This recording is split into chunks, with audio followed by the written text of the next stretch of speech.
Daniel array പ്രശസ്തനായ സൈക്കോളജിസ്റ്റാണ്. അദ്ദേഹം എഴുതിയ പുസ്തകമാണ് പ്രെഡിക്റ്റബിളി ഇറാഷണൽ. പ്രവചിക്കാവുന്ന യുക്തിരഹിതം. ചിലർ യുക്തിക്ക് നിരക്കാത്ത കാര്യങ്ങൾക്ക് വേണ്ടി ഒരുപാട് വാദിച്ചുകൊണ്ടിരിക്കും. അതിന് ലോജിക്കില്ല എന്നവർക്ക് അറിയാമെങ്കിലും ചുമ്മാ തർക്കിച്ചുകൊണ്ടിരിക്കും. അയ്യർ സാർ ഇതൊന്ന് വായിക്കണം. ഈയിടെയായിട്ടാണ് ഇത്തരം കാര്യങ്ങൾ ഞങ്ങൾ ശ്രദ്ധിച്ചു തുടങ്ങിയത്, അല്ലേ മോനെ? അതെ, അച്ഛൻ്റെ മൂഡ് പെട്ടെന്നാണ് ചേഞ്ച് ആവാറ്. അല്ല, അമ്മയുടെ മൂഡ് ചേഞ്ച് ആവുമ്പോ അച്ഛൻ്റെ മൂഡും ചേഞ്ച് ആവാറുണ്ട്. സ്വാഭാവികമായിട്ടും.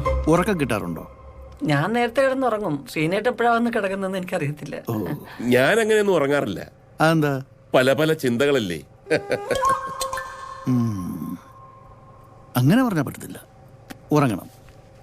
ഇത് രണ്ടുപേർക്കും രാത്രി കിടക്കാൻ നേരം കൊടുക്കണം. അതല്ല, സെറോട്ടോണിനുള്ള ടാബ്ലറ്റാ. നല്ല റിലീഫ് കിട്ടും, നല്ല ഉറക്കവും. അയ്യർ സാർ എന്തായാലും ഈ പുസ്തകം ഒന്ന് വായിക്കണം. രാഹുലേ, ഡോക്ടർ അച്ഛനുമായിട്ടൊന്ന് പുറത്തോട്ട് നിൽക്കുവോ? ഞാൻ പേഷ്യന്റുമായിട്ടൊന്ന് സംസാരിക്കട്ടെ.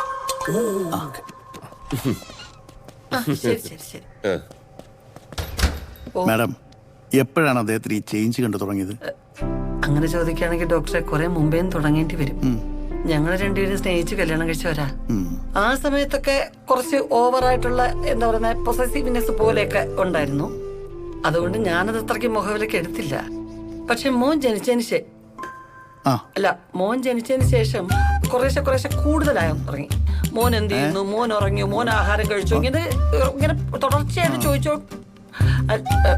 അല്ല ഇടയ്ക്കിടയ്ക്ക് ഇങ്ങനെ മോനെ കുറിച്ച് ഓരോന്ന് ചോദിക്കുകയൊക്കെ ചെയ്യും.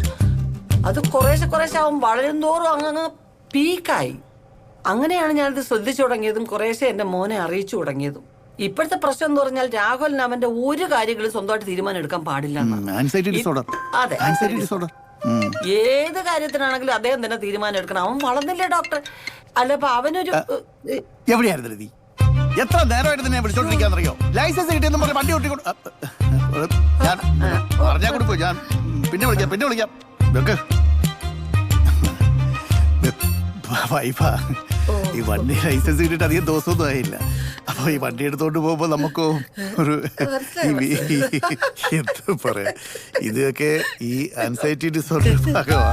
ഇതിന്റെ പ്രശ്നം എന്താണെന്ന് പറഞ്ഞാലേ, ഈ 50 കഴിഞ്ഞവർക്ക് ഇതുണ്ട്, ഈ ആൻസൈറ്റി ഇഷ്യൂ. ഇതിന് പ്രത്യേകിച്ച് ട്രീറ്റ്മെന്റ് ഒന്നുമില്ല.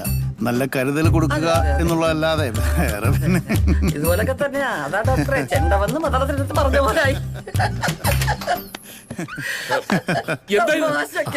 തീർന്നില്ലേ?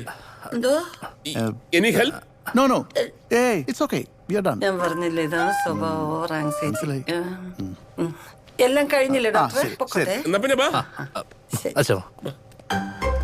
വല്ലാത്ത ചിരിയാണല്ലോ. ചെറുതായിട്ട് പാളിപ്പോയി. എന്നെ പോലെ അദ്ദേഹത്തിന്റെ ഭാര്യയ്ക്കും കുറച്ച് കുഴപ്പമുണ്ടെന്നതാ ചിരിച്ചത്.